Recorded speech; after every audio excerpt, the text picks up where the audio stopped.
रामपुर एक छोटा सा कस्बा जहाँ की सुबहें चाय की चुस्कियों और बाजार की हलचल से शुरू होती थी। समय आज से कुछ साल पहले रामपुर में एक चाय की दुकान थी जिसे लोग रामू की चाय के नाम से जानते थे। रामू चाय वाला अपनी स्वादिष्ट मसाला चाय के लिए मशहूर था। उसकी दुकान सुबह से शाम तक लोगों से खचाखच भरी रहती थी। मजदूर, रिक्शा वाले, दुकानदार और यहाँ तक कि कस्बे के बड़े लोग भी उसकी चाय पीने आते थे। रामू की चाय में एक खास बात थी, वो इसे बड़े प्यार और मेहनत से बनाता था। उसका मसाला, दूध और चाय पत्ती का मिश्रण इतना सटीक था कि लोग उसकी तारीफ किए बिना नहीं रह पाते। लेकिन रामू का एक राज था जो कोई नहीं जानता था। वो दिल से बहुत लालची था। उसे हमेशा लगता कि वो जितना कमा रहा है वो कम है। वो सोचता, मैं इतनी मेहनत करता हूँ फिर भी मेरे पास वो ऐशो आराम नहीं जो बड़े शहरों के चाय वालों के पास है। मुझे और पैसे कमाना होगा। एक दिन रामू की दुकान पे एक व्यापारी आया जो शहर से कुछ सामान खरीदने रामपुर आया था। उसने रामू की चाय पी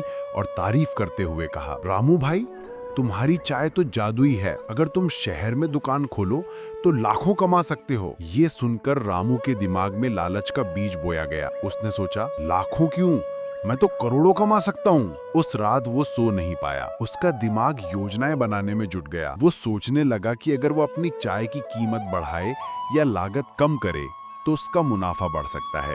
लेकिन कीमत बढ़ाने से ग्राहक नाराज हो सकते थे। इसलिए उसने एक चालाकी भरा रास्ता चुना। अगले दिन रामू ने अपनी चाय में थोड़ा बदलाव किया। उसने चाय पत्ती की मात्रा कम कर दी और उसमें सस्ती चाय पत्ती मिला दी। उसने दूध में भी थोड़ा पानी मिलाना शुरू कर दिया। उसने सोचा, इतना छोटा सा बदलाव कोई नहीं पकड़ेगा। और सचमुच पहले कुछ दिन तो किसी ने फर्क नहीं देखा। रामू का मुनाफा बढ़ने लगा।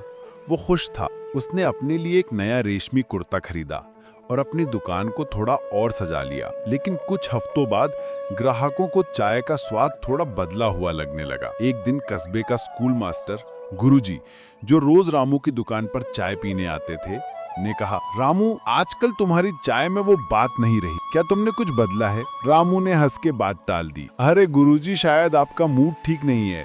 चाय तो वही है। लेकिन गुरुजी को शक हो गया। उन्होंने चाय को गौर से देखा और उसमें पानी की मात्रा ज्यादा होने का अंदाजा लगाया। फिर भी उन्होंने कुछ नहीं कहा और चुपचाप चले गए। रामू को लगा कि उसका लालच काम कर रहा है। उसने और चालाकी शुरू की। अब वो चाय में और भी ज्यादा पानी मिलाने लगा। चाय पत्ती इतनी कम कर दी कि चाय का रंग हल्का पड़ने लगा। उसने सस्ता चीनी का शीरा इस्तेमाल करना शुरू कर दिया, जो असली चीनी से सस्ता था। उसका मुनाफा अब दोगुना हो गया। वो हर रात अपने पैसे गिनता और सपने देखता कि वो जल्द ही रामपुर छोड़कर शहर में एक बड़ी चाय की दुकान खोलेगा। लेकिन रामू की ये चालाकी ज्यादा दिन नहीं छिपी। कस्बे के लोग धीरे धीरे उसकी दुकान पर कम आने लगे। कुछ लोग तो अपनी चाय घर पर ही बनाने लगे। रामू को चिंता होने लगी। उसने सोचा कि लोगों को वापस लाने के लिए कुछ करना होगा। उसने एक नया तरीका निकाला। उसने अपनी चाय की कीमत कम कर दी और चिल्ला चिल्ला के प्रचार करने लगा, रामू की चाय सबसे सस्ती और सबसे स्वादिष्ट। लोग फिर से उसकी दुकान पर आने लगे। लेकिन अब चाय का स्वाद इतना खराब हो चुका था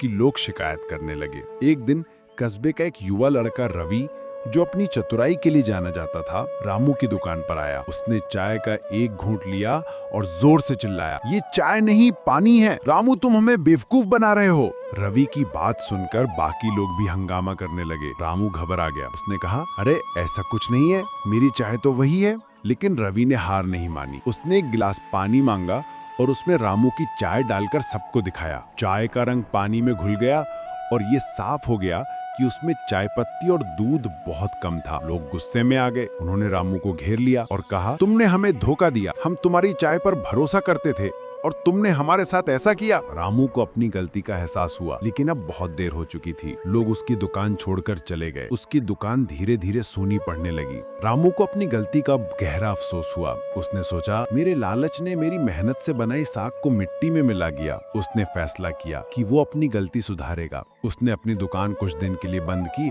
और गांव वालों से माफी मांगी। उसने वादा किया कि अब वो पहले जैसी शुद्ध और स्वादिष्ट चाय बनाएगा। रामू ने फिर से मेहनत शुरू की। उसने सबसे अच्छी चाय पत्ती और दूध खरीदा। उसने अपने पुराने मसाले के फॉर्मूले को फिर से अपनाया। उसने कीमतें भी उचित रखी। धीरे धीरे लोग फिर से उसकी दुकान पर आने लगे।